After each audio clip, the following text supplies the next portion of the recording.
Bonjour à tous, j'espère que vous allez bien. J'imagine que vous avez vu la news qui a été reprise à deux reprises sur Fight Minds. L'USADA et l'UFC se séparent. On va en parler lors de ce Coach Talk que je fais comme d'habitude avec Aldric. Aldric, comment vas-tu? Joyeux anniversaire, Chris. J'espère que cette journée sera spéciale pour toi et je vais très bien et j'espère que toi aussi. Je vais très bien aussi et merci. Évidemment, c'est une bonne journée puisque on a le Coach Talk aujourd'hui. Ça tombe très très bien sur mon 34e anniversaire. Comme ça, tout le monde connaît mon âge qui commence à s'avancer. J'essaie de te rattraper, mais je crois que ça va être compliqué. Alors, avant de commencer à se plonger dans le sujet, merci à Golden CBD, j'ai toujours mon thé, de sponsoriser l'émission. Alors, petit rappel, et c'est plutôt important, notre code promo de moins 25% tient jusque vendredi soir. Donc, tous ceux qui sont intéressés, on a élaboré tous les avantages et à quel point on kiffe tous leurs produits. Le fait qu'ils aient plein de produits différents, c'est cool il y en a pour tous les goûts, pour toutes les couleurs, tout simplement. Donc voilà, si vous voulez profiter de moins 25% pour vous lancer ou simplement pour passer une deuxième commande, utilisez le code FIGHT sur le site, utilisez notre lien en description et tout sera fait. Aldric, let's go. C'est parti. Gros sujet aujourd'hui. Alors, ouais, c'est ça, c'est un très très gros sujet. Je vais introduire en faisant un petit résumé de ce qui s'est passé la semaine passée. Donc en gros, la semaine passée, la news est tombée un peu de manière soudaine. Si j'y bats de bêtises, les athlètes de l'UFC n'étaient même pas au courant. Il y a le CEO, donc ça se traduit par PDG de l'USADA, donc l'agence antidopage des États-Unis, qui était en collaboration depuis 8 ans avec l'UFC, qui a annoncé que la collaboration s'arrêtait à compter du 1er janvier 2024. Donc il reste littéralement 2 mois et demi de collaboration.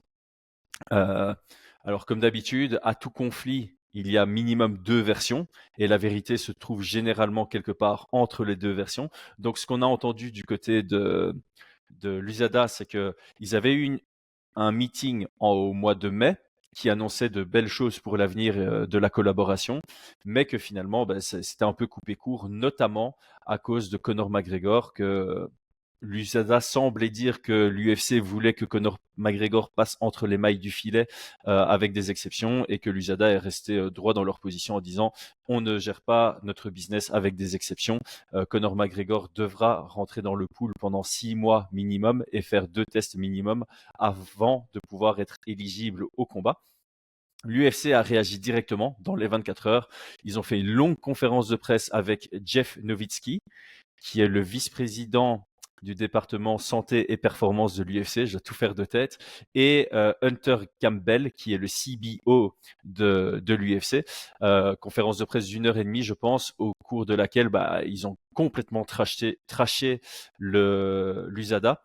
Et le plus important, je pense, de cette réunion ou de cette conférence de presse plutôt, c'est qu'ils ont annoncé que ils laissaient pas tomber le toute la partie antidopage, qu'ils s'associaient à la société qui s'appelle Drug Free Sport International et qu'ils allaient commencer à travailler avec eux directement dès le 1er janvier. Et donc ici, avec toi, on va discuter de ce que cela engendre en grande partie. Donc pour petite dernière précision, l'USADA, ils sont connus pour couvrir les Jeux Olympiques. Drug Free Sport International, ils sont plutôt connus pour NBA, NHL, NFL et encore d'autres sports, mais ça, c'est les grandes ligues avec lesquelles ils traitent. Alors, je ne sais pas si je peux te poser cette question. Ne réponds pas si tu peux pas le faire, mais tu as aussi appris la nouvelle via les médias ou est-ce qu'il y avait déjà eu une note qui a été envoyée aux combattants et aux coachs Non, non, je te réponds avant? franchement, on a reçu rien du tout. Donc on a Mhm. appris ça sur Twitter et via médias interposés. Tous les athlètes de l'UFC n'étaient pas informés de cette décision. Donc ici, on peut spéculer euh, que c'est une décision de dernière minute, que vraiment il y a eu une embrouille à cause de l'affaire McGregor et que à cause de ça, ça a juste explosé entre l'USADA et l'UFC et il y a eu une décision ultra drastique, ultra soudaine qui a fait qu'il y a une séparation parce que j'imagine que si ça avait été prémédité, ils auraient au moins un tout petit peu anticipé en envoyant un mail en disant voilà, ça va être annoncé qu'on se sépare de l'USADA. Oui, je pense parce que il y a quand même des process très rodés à l'UFC. T'imagines les athlètes le jour de leur contrat, enfin la semaine qui suit la signature de leur contrat, ils ont des appels USADA pour leur expliquer les process, pour faire les confessions des produits qu'ils ont pris auparavant. On en avait déjà parlé dans un coach talk qu'on pourra peut-être mettre en commentaire pour ceux que ça intéresse. Donc non, vu l'organisation là-dessus, je pense que la décision elle a été hâtive et complètement soudaine, puisque sinon ils auraient envoyé des notes pour dire attention, au 31 décembre ça s'arrête, parce que il y a, il y a tout un process autour de ça. Les athlètes UFC, ils ont une application, USADA, pour pouvoir signaler leur localité, pour pouvoir signaler leurs compléments alimentaires, pour faire leur demande de, de dérogation via le médecin s'il y a un problème. Donc, t'imagines, on est bientôt au mois de novembre, il n'y a rien qui a été défini pour le 31 décembre. Donc, effectivement, non, je pense que clairement, cette décision, elle est préméditée et soudaine. Ok, ouais, parce que c'était une question que j'allais poser, c'est est-ce que entre-temps, donc depuis la semaine passée, il y a eu quelque chose, une réception d'informations ou pas? Donc ça, pour moi, ça prouve. Alors encore une fois, dans ce genre de podcast, on doit différencier ce qui est factuel et ce qui est supposé de notre côté. Donc ici, pour moi, c'est une supposition. Je suppose qu'ils sont en train de mettre en place les process, les méthodes, les procédures, etc., etc. Et donc il y a vraiment cette grande question, je pense, de quelles seront les différences entre l'époque, l'ère USADA et l'ère Drug Free Sport International. Je pense que j'ai commencé à dire DFSI, ce sera plus facile. Euh, donc ici, ce sera beaucoup de la spéculation. Je sais que tu t'es beaucoup renseigné sur le sujet parce Ouais, qu'évidemment, ça te touche directement pour Manon. Euh, et c'est très important parce que si du jour au lendemain on peut prendre des nouveaux produits, il faut le savoir évidemment.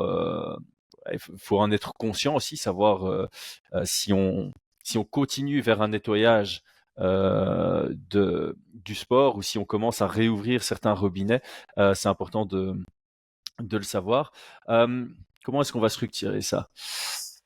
Parce que là, ça va être beaucoup de la spéculation. Tu es au courant de rien. Alors, ce que je vais dire, ce que je vais commencer par dire, c'est l'UFC parle de tiers. On passe par une agence indépendante. L'USADA est indépendant à l'UFC. Maintenant, il y a quand même quelque chose de différent entre 100% indépendant et ce que j'appelle semi-indépendant. L'UFC payait l'USADA pour que l'USADA fasse un travail. Ceci étant dit, l'UFC payait une offre remise par l'USADA et l'USADA avait leurs règles à eux qui sont, je pense, communes à tous les sports qu'ils c'est traitent. exactement ça. C'est-à-dire que tous Est-ce les que c'est la même sports, chose? Est-ce que c'est la même chose avec DFSI? Parce que j'ai l'impression qu'avec non, DFSI, ils peuvent eux-mêmes définir ce qu'ils veulent vérifier.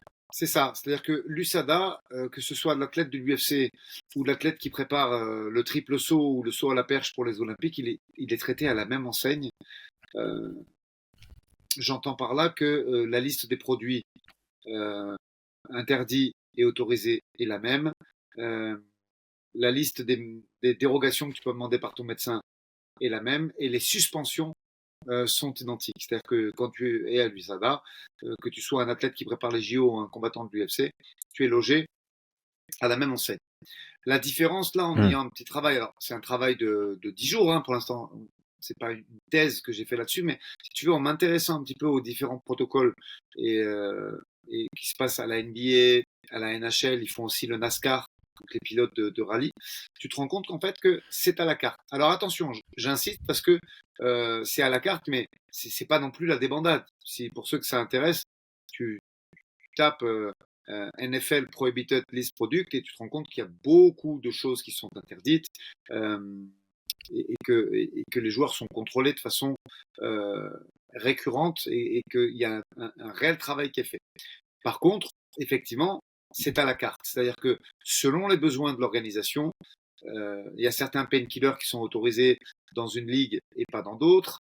Et également, je te le disais en off, j'ai trouvé, moi, en m'intéressant à la liste des suspensions, qu'elles sont effectivement, notamment en NASCAR et en NFL, elles sont courtes. Ce sont des suspensions qui sont courtes, puisque les joueurs sont... Là, tu vois, je lisais un article avant qu'on commence le coach talk. Il y a eu une suspension indéfinie qui a été ramenée à 10 matchs, en sachant que ce sont des matchs qui sont quasiment toutes les semaines. Donc, on parle d'un truc à vie Ça fait quasiment. pas Et grand-chose. voilà. Et la suspension, c'est 4 matchs, c'est 5 matchs, c'est 6 matchs. Donc, évidemment, je dis pas que l'UFC va faire de même. C'est pas notre propos parce qu'on ne sait pas. Je pense qu'aujourd'hui, l'UFC a annoncé cette rupture et ils doivent être avec leurs équipes déjà en train de travailler sur la suite. Alors, vont-ils faire un copier-coller USADA? C'est pas impossible. Pourquoi est-ce que, pour faire simple, ils prendraient pas exactement la liste des produits prohibés USADA et ils feraient pas un copier-coller? C'est possible. Est-ce qu'ils vont être plus cléments sur certaines choses? Je pense notamment aux fameuses IV qui ont fait râler pas mal de fighters, notamment chez les hommes de 77-84 kilos qui disaient que c'était mieux. Il y a eu pas mal de comment dire, histoire là-dessus de drama, Islam Makhachev en Australie, pas en Australie. Donc aujourd'hui, ils ont la possibilité de faire quelque chose à la carte. Reste à savoir s'ils vont rester sur la même politique que de l'USADA, ce qui est totalement possible, ou s'ils vont être plus tolérants envers certains produits. Je voudrais nuancer un petit peu le propos, parce que il y a quand même un cas, et ça concerne une ancienne adversaire de Manon, Mera Bueno Silva, qui défrayait un peu la chronique puisqu'elle a été suspendue depuis sa victoire contre Lyon, elle a été suspendue parce qu'elle prend des produits pour réguler ses hormones, et c'est des produits qui sont plutôt d'ordre de prescription psychiatrique. Et j'ai trouvé l'USADA très clément euh, dans la suspension qui a été faite là-dessus. Après, il y a un dossier qui a été fait. Euh, il y a un magazine brésilien qui en parle et je crois que ça a été repris aux États-Unis. Mais il y a eu tout un dossier de fait avec l'UFC qui est rentré. Donc, ils ont prouvé que c'était quelque chose de récurrent chez elle et que ça faisait 10 ans qu'elle était sous certains traitements médicaux quand elle faisait des crises. Mais ils ont été cléments puisque on parle d'une suspension de 4 mois et demi. Ce qui en fait est une suspension de rien du tout parce qu'entre deux combats, tu as largement ce genre de suspension et ça n'a pas affecté le résultat. Donc il ne faut pas non plus dire que l'USADA était euh, intransigeant sur tout. Non, il y a quand même certains produits, tu vois, où ils statuaient et on pouvait ramener les suspensions à quelque chose de clément. C'était pas non plus l'armée, mais voilà. Aujourd'hui, ce qu'on sait, c'est que l'USADA, il y avait quand même moyen de ramener des suspensions. Il y a des suspensions de 2 ans qui ont été ramenées à 6 mois également, donc c'était pas non plus inflexible et intransigeant, mais voilà, tous les athlètes étaient logés à la même enseigne et aujourd'hui, ça va être un choix de l'UFC de définir eux-mêmes leur politique. Ce que je trouve complètement différent, parce qu'on est vraiment dans deux situations différentes. Quand la ligue sportive peut elle-même définir ce qui est autorisé et non autorisé, ça fait directement un peu customisation, personnalisation. Et d'ailleurs, on parlait aussi euh, particulièrement des produits pour la revalidation suite à une blessure, ce qui est le cas de Conor McGregor, que l'UFC pense à ouvrir justement à ce genre de produits pendant une revalidation, ce qui faisait évidemment gros débat par rapport à l'USADA.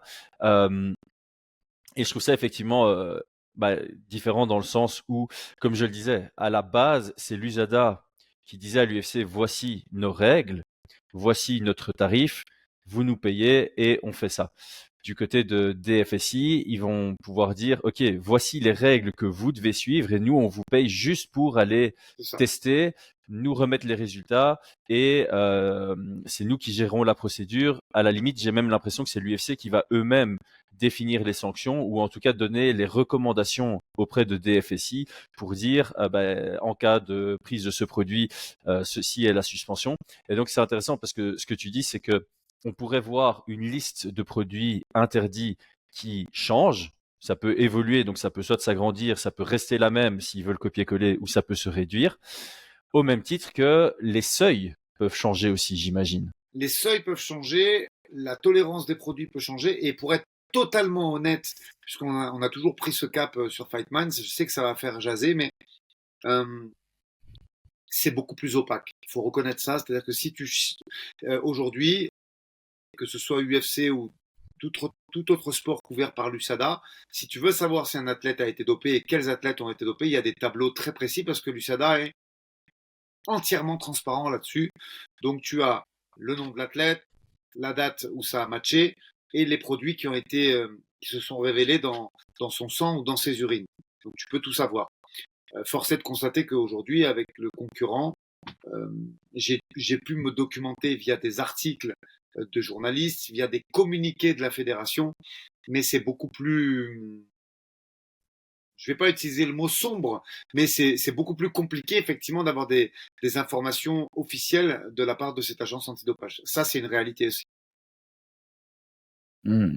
Ouais, donc on est un peu dans le flou, surtout vous, et c'est compliqué parce que, comme on le dit, ça approche à grands pas et ça pourrait changer pas mal de choses. Donc moi, ce qui me rend un peu perplexe, c'est la situation actuelle. L'UFC est en train de commencer à signer des combats pour janvier, février. Et en fait, en tant que combattant, tu risques de signer un contrat pour un combat avec une partie qui est très importante et qui est très floue. C'est-à-dire, OK, je signe un combat pour février, mais en fait, ça se trouve, à partir du 1er janvier, il y a des nouveaux produits euh, qu'on peut prendre. Et en tant qu'athlète, c'est ça toute la différence qui est important à comprendre pour ceux qui vont nous écouter aujourd'hui, c'est certains athlètes pensent très très long terme. Ils pensent à leur après-carrière et ils sont contre le fait de mettre des produits illégaux dans leur corps. Et il y a d'autres personnes qui sont ouvertes à le faire pour maximiser leur performance pendant leur carrière. Et en fait, c'est difficile, je trouve, de signer un contrat pour un combat, alors que tu te dis, bah, ça se trouve, ils vont ouvrir des produits que moi je refuse de mettre dans mon corps, mais que mon adversaire va accepter. Et selon moi, c'est un avantage que de donner ça à mon adversaire. Donc je trouve ça assez particulier comme situation, euh, de ne pas encore savoir vers où on se dirige. Je trouve ça, on va dire, d'un point de vue business logique, il y a une séparation soudaine, donc il faut réagir rapidement, mais tout n'est pas encore en place. Mais le fait que certains athlètes vont accepter des combats alors qu'il y a un changement majeur qui approche à grands pas, avec une échéance qui sera après ce changement majeur, c'est une situation compliquée. Je te rejoins totalement et sache que la plupart des athlètes UFC avec qui j'en ai parlé, là, ce qu'il faut savoir, c'est que au moment où on se parle, on est mi-octobre et ça commence à matcher sur janvier. C'est-à-dire que les cartes de l'UFC, hormis les short notice et les combats de dernière minute, aujourd'hui, la plupart des news que tu peux découvrir sur Marcel Dorf ou tous les influenceurs Twitter et autres qui annoncent les contrats très rapidement après leur signature, on commence à matcher sur fin décembre, début janvier. Mhm. À partir de là, oui, ça concerne certains athlètes. Oui, il y a beaucoup d'athlètes UFC avec qui j'ai parlé qui sont inquiets, bien sûr, parce qu'ils se disent, mais attends, est-ce que est-ce qu'il va y avoir d'autres produits? Est-ce que mon adversaire va être chargé et va passer au mien? Oui, oui, ça concerne beaucoup d'athlètes. Après, moi, j'ai envie de penser vraiment positif et me dire que peut-être qu'ils vont ouvrir sur de la réathlétisation et de l'intervention post-opératoire, post-blessure, puisqu'il faut bien comprendre que les stéroïdes, ça a été inventé pour ça à la base, pour faire du renforcement osseux par exemple, et c'est pour ça que Connor en a pris et pas du tout pour être costaud sur son bateau. Il faut comprendre que avec des fractures qui sont dangereuses et qui mettent du temps à se consolider, voire qui se consolident jamais à 100%. L'usage de stéroïdes, il sert à ça en priorité, donc il y a des médecins qui le Mhm. prescrivent. Donc moi, j'ai envie de croire que ils vont peut-être être plus tolérants sur ce genre d'aspect, euh, plutôt qu'ils vont autoriser un Far West où tu vas revoir des Brock Lesnar et des Victor Belfort 2.0. Euh, parce qu'aujourd'hui, quand même, on peut quand même constater que j'entends oui, ils sont tous dopés. Non, non. Il faut quand même penser positif et aujourd'hui tu vois peu d'athlètes qui sont gaulés comme des catcheurs et qui sont gaulés Mhm. comme ça et qui en plus sont endurants. Il faut être raisonnable, je pense qu'il y a vraiment un sport sain. Alors bien sûr qu'il y en a toujours qui arrivent à passer entre les gouttes, mais moi je pense qu'aujourd'hui le travail de l'USADA a été bien fait. Les athlètes sont Mhm. contrôlés. Euh, je crois que c'est dans le dernier podcast où je disais que entre le mois d'août et le 2 septembre, l'UFC Paris, Manon l'avait été contrôlé 3 fois. Euh, bien évidemment, je le redis, 3 tests qui sont bien évidemment avérés négatifs.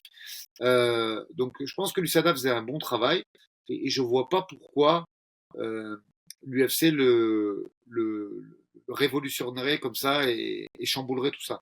Après, si tu me demandes mon avis, je pense qu'aujourd'hui on a un Conor McGregor qui est plus gros que l'UFC et donc effectivement Je pense que pour le mettre sur la carte en janvier, parce qu'il devait y avoir des accords, peut-être avec des télés, des machins, des trucs, il y a une temporalité de pay-per-view qui était intéressante pour eux. Ils ont peut-être forcé un petit peu le truc, mais je vois pas pourquoi ils remettraient tout en question. Je pense que peut-être quelques ajustements vont être intéressants pour les combattants, mais moi j'ai hâte de voir et je tiendrai tous les gens de Fightman informés lors des podcasts dès qu'on aura la liste officielle et que nous on aura été contactés en tant qu'équipe de combattants UFC. On publiera ça si c'est possible sur Fightman. Mais j'ai envie de penser que les choses ne seront pas chamboulées plus que ça. Bah, j'espère aussi, parce que après avoir fait la deuxième vidéo sur le sujet, par rapport à la conférence de presse de l'UFC, c'est vrai que quand j'ai dit que le DFSI s'occupait de la NBA, de la NHL, de la NFL, il y a pas mal de gens qui suivent ces ligues, et donc par conséquent les sports, le hockey, le foot américain et le basket, et qui disaient bah ça reste problématique malgré la surveillance de cette agence Drug Free Sport International, ça reste un sujet assez problématique et donc les gens n'étaient pas en confiance par rapport à ça. Donc ici, c'est clair, on est trop dans le flou que pour estimer si ça sera positif, négatif ou neutre. Est-ce qu'on va se diriger vers quelque chose qui ouvre plus aux tricheries? Est-ce qu'on va se diriger vers quelque chose d'encore plus strict? Parce que l'UFC parlait tout de même de laboratoires plus avancés, plus efficaces pour tester. Donc ça, on verra. Ou bien quelque chose de neutre ou, comme tu le dis, avec un genre de copier-coller à la fois des produits interdits, à la fois des méthodes et procédures. Donc quand j'entends méthode et procédures, c'est chaque combattant devra remplir sur une application là où il est à tout moment pour pouvoir se faire tester réellement de manière aléatoire, parce que c'est un stress. Tu peux ne pas changer la liste de produits, mais tu peux changer les méthodologies en disant aux athlètes, on va juste vous tester la semaine du combat. Et ça, c'est un gros changement aussi. Donc il y a pas mal d'éléments qui pourraient changer la situation. Moi, il y a un dernier sujet que je voulais aborder parce que ça a un peu fait le buzz récemment. Je dis le buzz, c'est un sujet qui n'est pas spécialement abordé par les grands médias, euh, mais on parlait de Georges Piro, donc qui sera à la tête du voilà, de l'antidopage auprès de l'UFC. Georges Piro qui a été présenté comme le... Ah, c'est quoi le mot? Celui qui L'intervieweur, a interrogé. Ouais, l'interrogateur, ouais, je sais c'est pas si ça. c'est un bon mot. Ouais. Celui qui a interrogé Saddam Hussein au FBI. Alors moi personnellement, déjà quand tu me dis ça, je me dis bah, c'est pas le même rôle en fait. Tu as interrogé Saddam Hussein, mais là tu vas devoir gérer l'antidopage de l'UFC. Je vois pas en quoi ça crédibilise quoi que ce soit. Ça c'est mon premier point. Et le deuxième point, les mecs de l'UFC, donc Jeff et Hunter, ont simplement insisté à plusieurs reprises, son intégrité n'est pas à remettre en question. Mais il n'y avait pas d'argument derrière. Et alors ici, il y a quelqu'un qui a fait une recherche qui n'était pas très compliquée. Il est allé sur l'Instagram de ce cher Georges Piro. Georges Piro s'entraîne de manière fréquente à l'American Top Team. C'est un conflit d'intérêts immédiat, c'est même pas argumentable. Parce que c'est pas une photo où il est allé s'entraîner une seule fois à l'American Top Team, il s'entraîne de manière régulière à l'American Top Team. Voir ça 3 jours après avoir entendu son intégrité n'est pas à remettre en question, moi ça me pose tout de même des questions. Je sais pas quel est ton avis là-dessus. Je pense que le gars peut être aussi intègre qu'il veut. Ça reste mauvais comme situation. Très clairement, de toute façon, toute nouvelle qui n'est pas maîtrisée en termes de communication, où tu laisses la compagnie avec laquelle tu sous-traites s'exprimer avant toi et où tu fais les choses à l'emporte-pièce, c'est une mauvaise chose. Je veux dire, c'est pas, moi, j'aime pas critiquer pour critiquer. Je fais juste des constats de faits. Et Mhm. effectivement, jusqu'à présent, le fait que ce soit Connor très clairement qui fasse pencher la balance envers la cessation d'activité et la façon dont ils sont pressés de faire des conférences de presse, l'image n'est pas bonne. Il faut le dire. Peut-être que la suite sera positive et moi j'ai envie de le penser, mais Ouais. tu es obligé de formuler une critique constructive là-dessus. La sortie, l'état de fait, la conférence de presse et la communication qu'on nous a donnée avec un gars, effectivement, je l'ai fait aussi, la recherche qui s'entraîne à l'ATT de façon régulière et qui fait, en fait, qui est un membre à part entière de l'ATT. Il n'y a rien de tout ça qui est, comment dire, rassurant. Après, Mhm. moi j'ai aussi écouté pas mal, ça fait, je sais pas, une dizaine de jours qu'on a décidé de faire ce podcast, si je dis pas de bêtises. Donc j'ai écouté un maximum de podcasts moi là-dessus, sur le suivi, sur le grand ménage qui a été fait à la Ligue de football américain. Euh, il y a des contradicteurs et des mecs qui disent que c'est toujours fait à l'emporte-pièce, mais il y a quand même beaucoup de gens qui disent qu'il y a un ménage qui a été fait et qui commence à être fait dans le football américain, qu'aujourd'hui, que ce soit pour la NBA, pour le football américain et pour le national, la problématique n'est pas les boosters de performance, ce sont les painkillers. C'est quelque chose qu'on peut quand même comprendre parce que c'est des sports. Alors, le basket n'est pas violent, mais ils ont un rythme très très important pour ceux qui connaissent pas. Là, la saison vient de démarrer, mais ils se sont tapés toute la saison estivale avant, où il y a eu quand même, je crois qu'ils jouent depuis le fin juillet, non, mi-juillet, donc en sachant qu'ils se sont arrêtés fin mai, début juin. Donc, ce sont des sports qui demandent beaucoup de temps passé, qui se demandent beaucoup de déplacements, et on comprend que les joueurs se blessent. Et pour les deux autres sports qui sont le hockey et le football américain, ce sont des sports extrêmement violents, parce que pour moi, c'est plus violent que le MMA. Vu que tu ne maîtrises pas tes chocs, en fait, tu peux prendre un coup par derrière, sur le côté, euh, du fait de l'action. C'est des sports où les joueurs sont blessés de façon pas récurrente, mais quasiment systématique. Donc, il faut bien comprendre ça. Et leur travail est quand même plutôt jugé positivement. J'ai essayé d'écouter un maximum de podcasts dans les 10 jours qui m'étaient, euh, comment dire, qui étaient les nôtres pour Même pas 10 préparer jours en fait, parce une que semaine, une petite semaine, même quoi. pas en fait. Je crois que c'est jeudi, je pense que la news est tombée avec l'USADA, il me semble. Hein. C'est mercredi ou jeudi, donc ouais, ça fait Ouais, une semaine. une petite semaine de préparation. Et je te dis la vérité, j'ai dû en écouter une bonne dizaine et les retours sont plutôt positifs. On dit que quand même le Mm. ménage est fait. Alors, il y a beaucoup de critiques et des journalistes qui disent que c'est pas encore assez, que si, que là, qui mettent en avant ce que j'ai dit, parce que je l'ai pas sorti de nulle part, que les suspensions étaient effectivement peut-être pas assez importantes. Ça, j'entends bien, mais qui Mm. saluent quand même le travail. Euh, donc,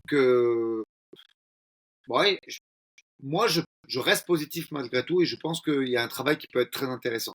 Après, si tu me demandes si la com elle a été faite à l'emporte-pièce et s'ils ont fait ça un peu à la va-vite, je te réponds oui, très certainement. Je vois pas en quoi Mm. un militaire est crédible pour remplacer. Je crois que c'était Nowitzki qui gérait ça jusqu'à présent.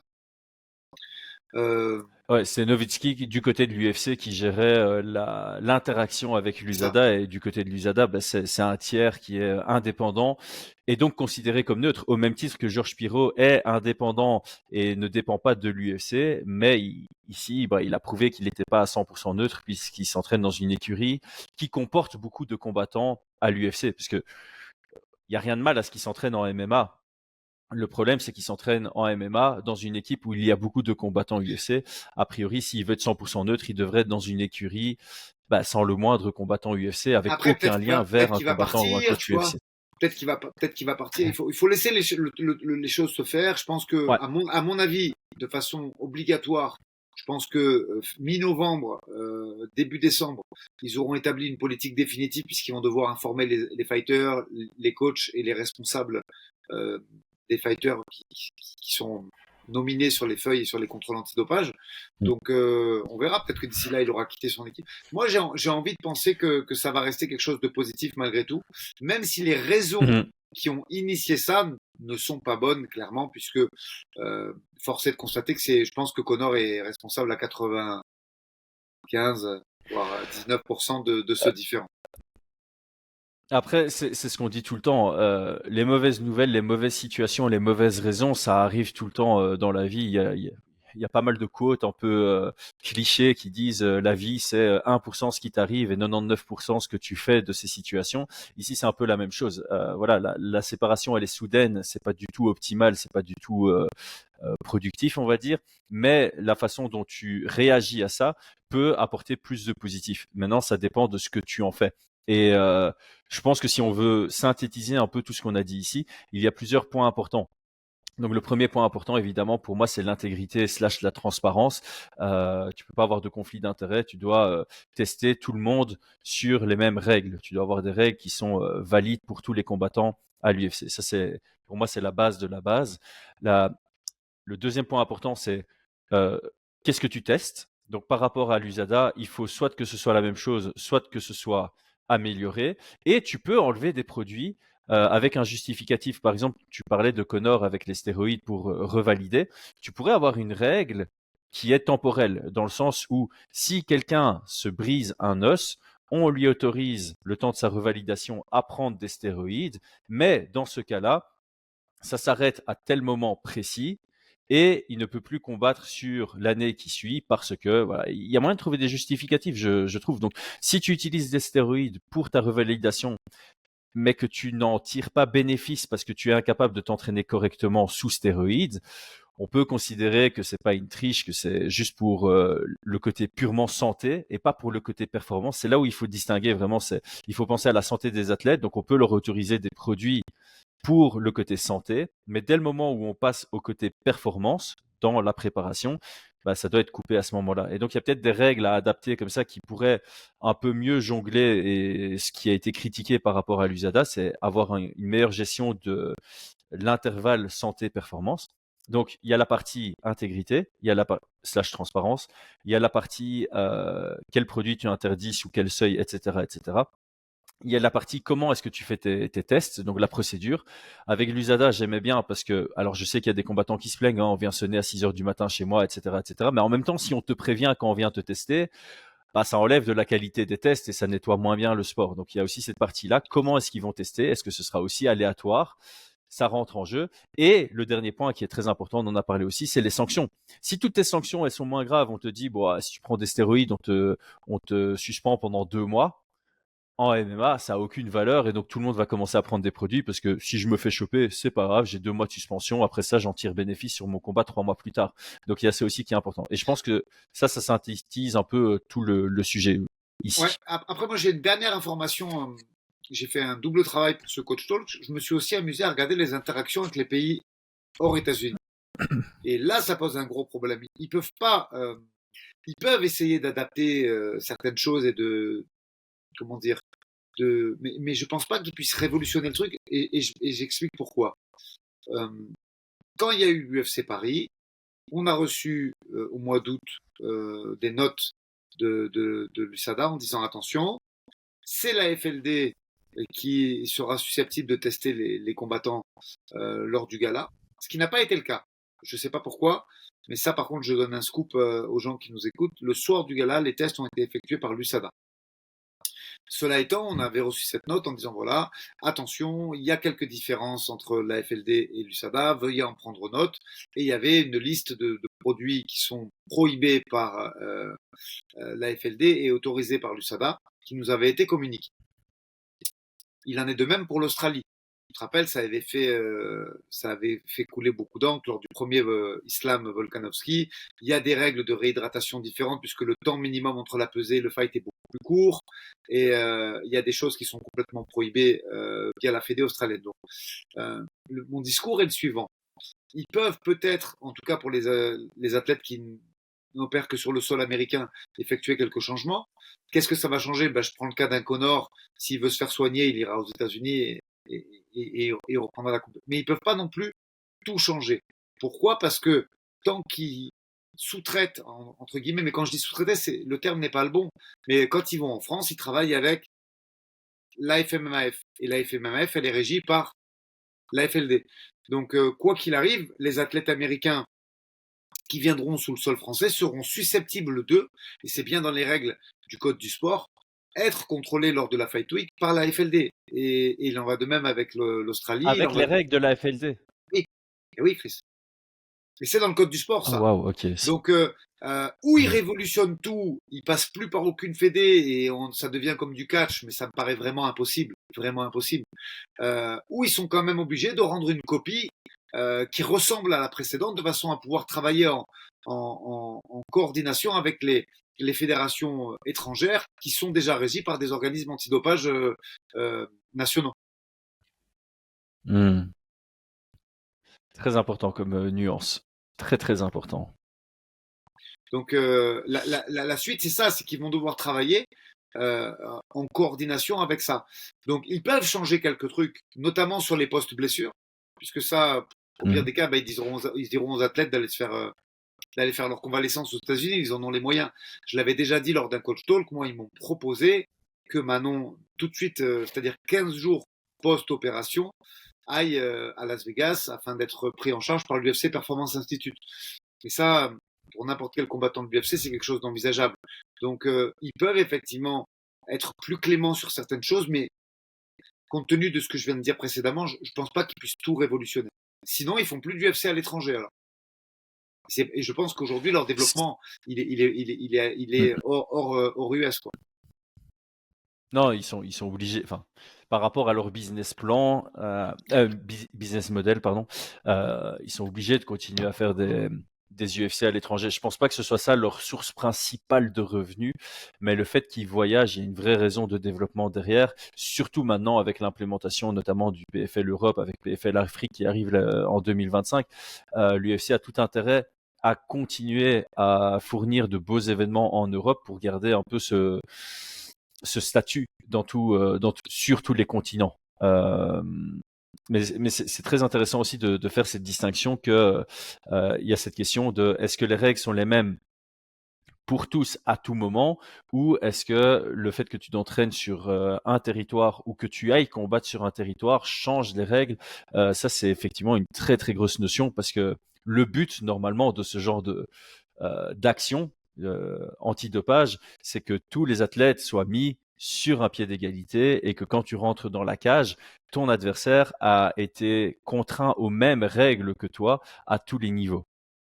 Ouais, c'est ça. Après, moi, ça me donne une idée, et j'espère que les gens qui nous écoutent, les auditeurs, les gens sur YouTube joueront le jeu. Si ça vous intéresse, je pense que moi, dès que j'ai de mon côté des news de l'UFC, on pourrait peut-être essayer d'inviter euh, les responsables de la FLD qui s'étaient déjà exprimés sur RMC, de façon Mhm. à échanger avec eux sur ça et sur les conséquences que ça aurait. Je pense que ça pourrait être intéressant de le faire en prime, quoi.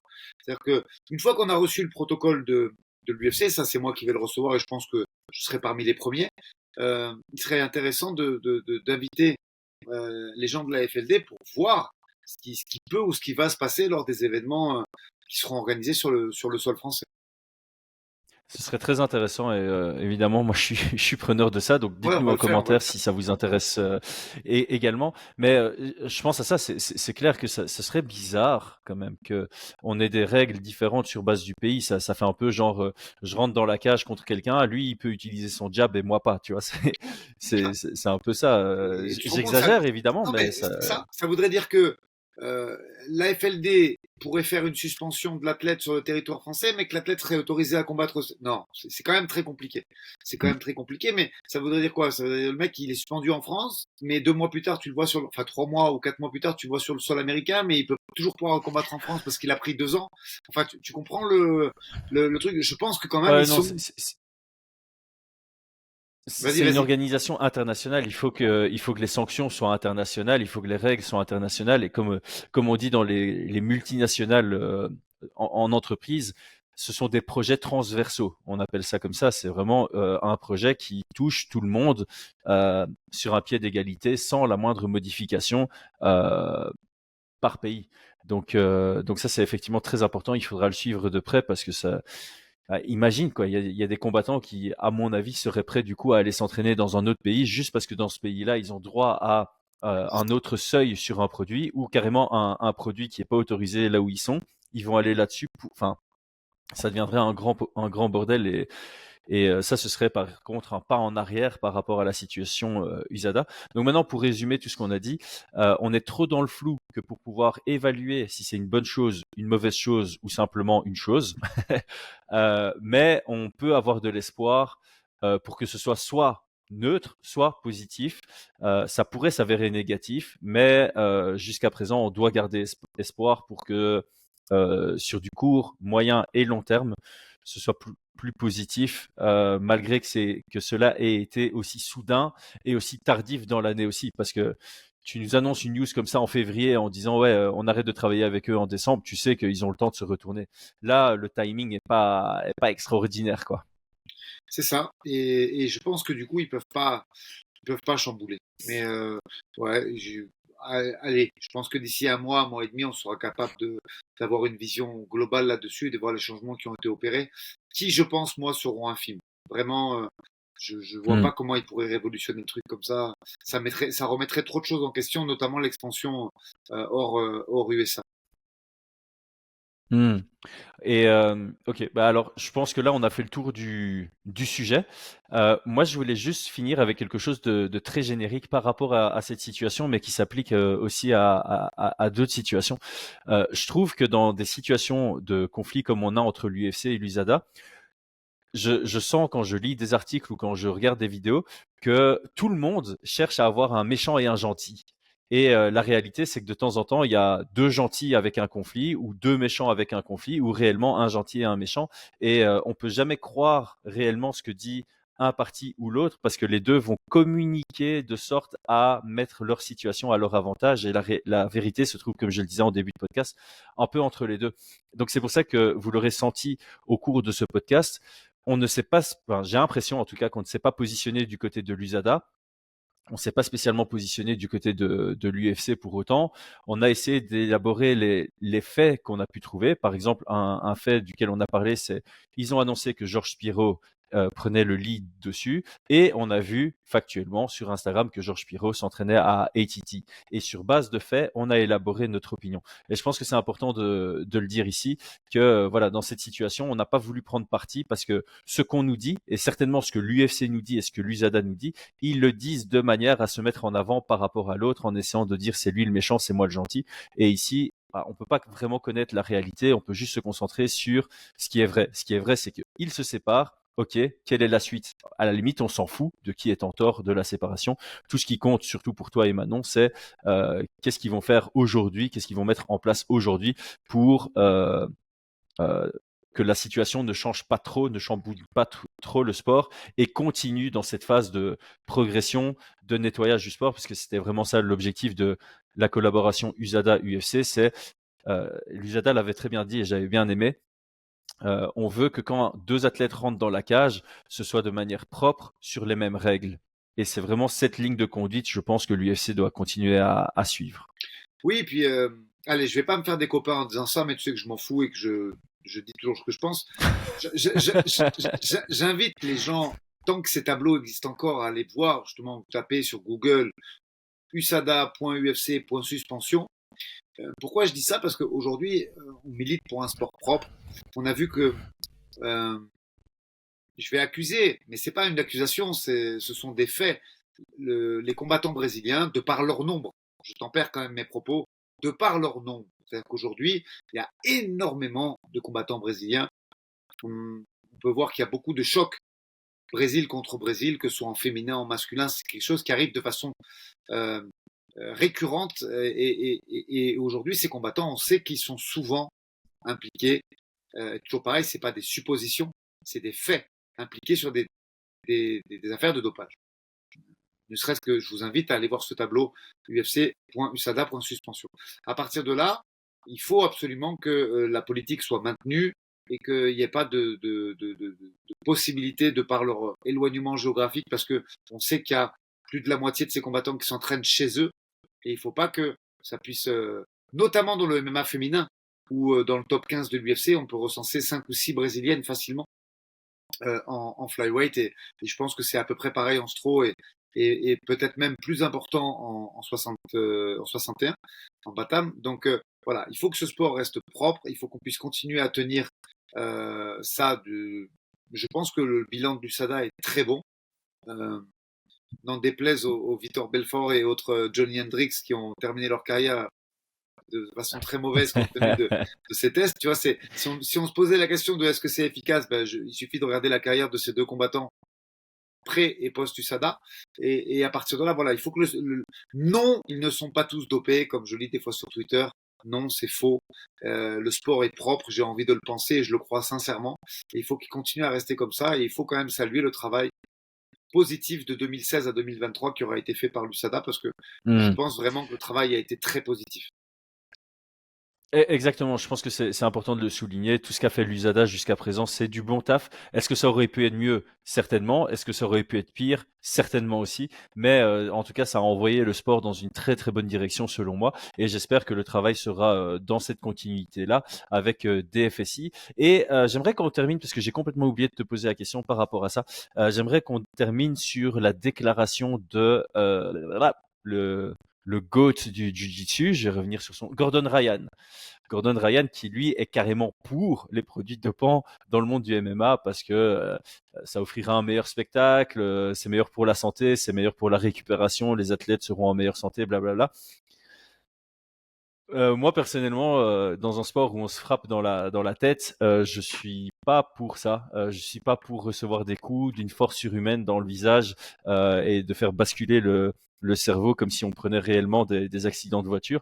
Donc voilà, ça c'est ma position par rapport à ce qu'il a dit. Je suis pas trop d'accord. Je suis d'accord sur le fait que c'est important de penser à la santé et que certains produits peuvent permettre d'avoir une meilleure revalidation et voilà, je m'y connais pas assez pour ça, mais il y a certainement des produits qui sont interdits, mais qui sont pas mauvais pour la santé et qui permettraient justement d'être en meilleure santé à des moments contextuellement précis suite à une blessure. Ceci étant dit, des produits qui améliorent la performance au point de frapper plus fort, plus rapidement, etc., etc. Bah non, dans un sport où on se frappe dessus, c'est une erreur de dire ça, Ben, Monsieur Gordon Ryan. c'est bien ce que tu dis parce que ça corrobore un peu ce que je disais et ça me permet de ne pas me fâcher avec tous les Brésiliens que je connais et tout ce qui va avec. Je me suis permis de dire ça parce qu'il faut quand même comprendre que la plupart des combattants MMA brésiliens viennent du jiu-jitsu brésilien, du grappling, et que force est de constater que le dopage c'est culturel dans ces sports-là. C'est-à-dire qu'aujourd'hui, ils s'en cachent pas. Il y a eu une réunion il y a quelques mois de grosses organisations de grappling qui souhaitaient collaborer avec des agences comme l'USADA et des agences anti-doping. Et ce qu'il faut savoir, c'est que Gordon Ryan et bien d'autres, je ne vais pas salir d'autres noms, vous avez qu'à vous documenter si vous voulez savoir, mais Gordon Ryan et bien d'autres combattants de grappling ont dit clairement non. Euh, parce qu'ils sont attachés à ça. Euh, je vais utiliser un terme un peu fort, mais c'est un sport sale aujourd'hui, le grappling, où on voit des athlètes énormes qui sont à la fois endurants, souples et avec une masse musculaire importante, et capables de combattre 10 minutes à 100%. Donc ça en fait un sport peut-être plus spectaculaire qu'il ne serait et peut-être mieux perçu, qui commence peut-être à être un peu plus mainstream, bien que je sais que c'est difficile encore pour des promoteurs de grappling de monter des organisations. Mais c'est un sport aujourd'hui clairement sale et quand je le dis, c'est pas une accusation, c'est la suite des interviews et des faits commentés des différents intervenants et stars de ce sport. Euh, Après, est-ce que c'est une bonne chose ou une mauvaise chose? Je pense que c'est une mauvaise chose. Est-ce que c'est grave en grappling? Je te rejoins là-dessus. Je pense que c'est toujours mieux d'avoir un sport propre, notamment pour les athlètes français qui veulent s'entraîner et performer là-dedans. Est-ce qu'il y a plus d'incidence qu'en MMA? Absolument pas. Pourquoi? Et tu l'as très bien dit, parce que il n'y a pas de frappe au visage et il y a moins euh, de menaces sur l'intégrité physique de ton adversaire. Donc Mm. Gordon Ryan, tu vois, je veux dire, quel exemple il donne à la jeunesse quand on voit qu'ils sont opérés à cause de problèmes qui sont certainement liés au dopage. Je dis certainement parce qu'on n'a pas de preuve de ça. Mais De quand tu preuve. vois lui-même qui met ses photos post-op avec un physique qui a diminué de près de 20 kilos et que tu le revois quelques mois plus tard, et j'ai envie de dire quelques mois parce que je suis gentil, mais c'est plutôt quelques semaines, avec 20 kilos de masse musculaire en plus, parce que on parle presque de ça. Hein. J'abuse quand je dis 20 kilos, mais je pense qu'il y a 10 bons kilos de masse musculaire qui ont été prises. Bon, ben voilà, quelles sont les conséquences après 40 ans? Quelles sont les conséquences pour son espérance de vie? Mais c'est encore une question, comme on en parlait avec les weight cuts, d'éducation grand public. Et c'est vrai que pour l'instant, ces produits-là sont tabous. Les produits dopants, c'est assez tabou. On en parle peu. Moi, j'ai pas du tout une connaissance là-dessus, donc j'ai aucune idée de l'impact. J'ai une idée sur l'impact performance. Je sais que ces produits améliorent ta performance, et donc c'est de la triche dans un monde où c'est pas autorisé. L'impact santé, je ne le connais pas, mais je sais que je pense savoir que certains produits sont très très néfastes pour la santé. Alors maintenant, Et, je vais peut-être finir là-dessus. Je sais que ça fait 4 fois dans ce podcast que je dis que je finis là-dessus, mais c'est une discussion importante, très intéressante plutôt. Si je dis pas de bêtises, l'époque du Pride, il y avait vraiment cette communication de nous on les laisse se doper parce que ça permet d'avoir plus de divertissement. Si on laisse les athlètes se doper, ils sont au maximum de leur performance possible et du coup c'est top pour les fans parce que on va voir des surhumains combattre les uns contre les autres. Alors, il y a 2 points négatifs à ça. Un, si ces produits sont mauvais pour la santé, c'est pas top pour les athlètes parce que justement, comme tu le dis, certains athlètes sont respectés par des très jeunes qui vont vouloir faire la même chose et qui vont foutre leur santé en l'air pour ça. Deux, et en fait, il y a 3 points. Deuxième point négatif, c'est tu te fais frapper dans le visage par une force surhumaine, ce qui n'est pas bon pour ta santé. Donc 2 points liés à la santé. Et le troisième point, c'est galère pour les combattants qui aiment le sport, qui veulent le faire sans prendre de produits dopants pour faire gaffe à leur santé. Eux, ils peuvent pas performer, ils peuvent pas atteindre les meilleurs sommets s'ils sont face à des personnes dopées. Donc, si on rapatrie ça au grappling, personnellement, je trouve ça moins grave que dans le grappling, on puisse autoriser des produits dopants parce qu'il n'y a pas de frappe et donc il y a moins de séquelles sur l'intégrité physique. Donc, par rapport à ça, j'ai moins de mal à ce que ouvertement on dise ouais dans le grappling on peut, mais alors pour moi il faut des ligues majeures, une ligue majeure qui autorise et une ligue majeure qui est contrôlée par une agence comme l'USADA ou DFSI, histoire que ceux qui veulent pas se mettre des produits dopants dans le corps puissent performer à haut niveau contre d'autres personnes qui sont clean. Non, je te Parce que rejoins. tu peux pas avoir, tu peux pas Je te avoir une ligue qui rejoins. l'autorise et puis ceux qui veulent pas se doper, ils l'ont dans l'os quoi. Après, c'est un vrai supporter du Pride qui te parle. Euh, Moi, alors, Christophe Midou a participé au Kawan Dynamite et pas au Pride, mais du coup, grâce à Christophe, j'ai une vision. On sait ce qui se passait à cette époque au Japon, et c'était vraiment pas beau à voir. C'est-à-dire que il y a certaines pesées qui se faisaient pas, on parle pas de 36 heures, on parle de 2 ou 3 jours avant le combat. Euh, et puis, pour résumer la dangerosité de certains produits qui ont été pris par les combattants de cette époque, il y a des gens décédés, comme Kevin Randleman. Tu as des gens comme Mark Coleman, qui a été aux prémices des Prides, c'est le premier champion du Pride Grand Prix 2000, si je dis pas de bêtises, qui aujourd'hui a une apparence de vieillard. Et les autres, Mark Kerr euh, et Victor Belfort, pour ne pas le citer également, et même Vanderlei, par la suite, tu sens qu'ils ont mal vieilli et que l'usage de ces produits a été plus que néfaste, tu vois. Donc, Ricardo Mm. Arona, enfin, je pourrais faire une liste de 10-15 combattants fameux et des stars de l'époque, et puis tu les vois aujourd'hui, ils ont pris 50 kilos, euh, et leur état 50 ans. voilà, tu vois, et c'est des mecs je veux dire, aujourd'hui, Mark Coleman, il doit avoir, je pense qu'il a 55 ou 60 ans, il n'a pas beaucoup plus, et quand tu le vois errer dans les allées de l'UFC quand il est invité, c'est un papy. Il est, donc, Mm. non, la santé, on n'en a qu'une, et la vie, on n'en a qu'une, c'est des choses importantes. Et je pense qu'aujourd'hui, surtout quand tu vois le niveau de rémunération de ces combattants à l'époque, ils n'ont pas fait le bon choix, mais c'était le seul choix qui était le leur à Mm. cette époque, tu vois. Mais le Pride, c'était beau, parce qu'on kiffait ça, et je dis on, je parle de moi et de tous les gens qui le regardaient à cette époque, en 2000, en 2002, en 2003, en 2005. Mais après, si tu regardes bien d'un point de vue santé, d'un point de vue organisationnel, pas de catégorie de poids, tout ça, c'était une catastrophe. Franchement, c'était une catastrophe. Mm. Ça l'était. Donc là, on a fait le tour. Le but du podcast, c'était aussi de se poser les questions sur comment faire en sorte que le sport aille dans la bonne direction. Et en fait, c'est bien qu'on finisse justement de discuter du Pride qui prouve, parce que maintenant on a suffisamment de recul pour se rendre compte que ces produits dopants sont néfastes même pour ceux qui les utilisent. Donc c'est néfaste pour l'adversaire qui va se faire frapper trop fort, mais c'est aussi néfaste pour la personne qui les utilise. Et donc c'est très important de rester dans cette continuité et de pas repartir vers l'arrière, vers l'époque du Pride, ni même vers l'arrière de pré-USADA à l'UFC. Donc voilà, on croise tous les doigts possibles et imaginables, on a confiance en l'UFC de faire les bons choix et de permettre au sport de continuer ce travail de propreté au niveau des athlètes. Aldric, je te dis un grand merci. Tu es venu ultra préparé comme d'habitude pour ce podcast et donc j'imagine que les auditeurs te remercieront pour toutes ces informations de qualité que tu nous as apportées aujourd'hui. Merci à tous. N'oubliez pas, si ça vous plaît, en commentaire, je propose un épisode 2 dès qu'on en verra plus avec peut-être la FLD comme intervenant extérieur qu'on pourra interviewer avec Chris avec grand plaisir. Merci à tous et à très vite. À très vite et merci à Golden CBD aussi de supporter le podcast. Ciao, ciao.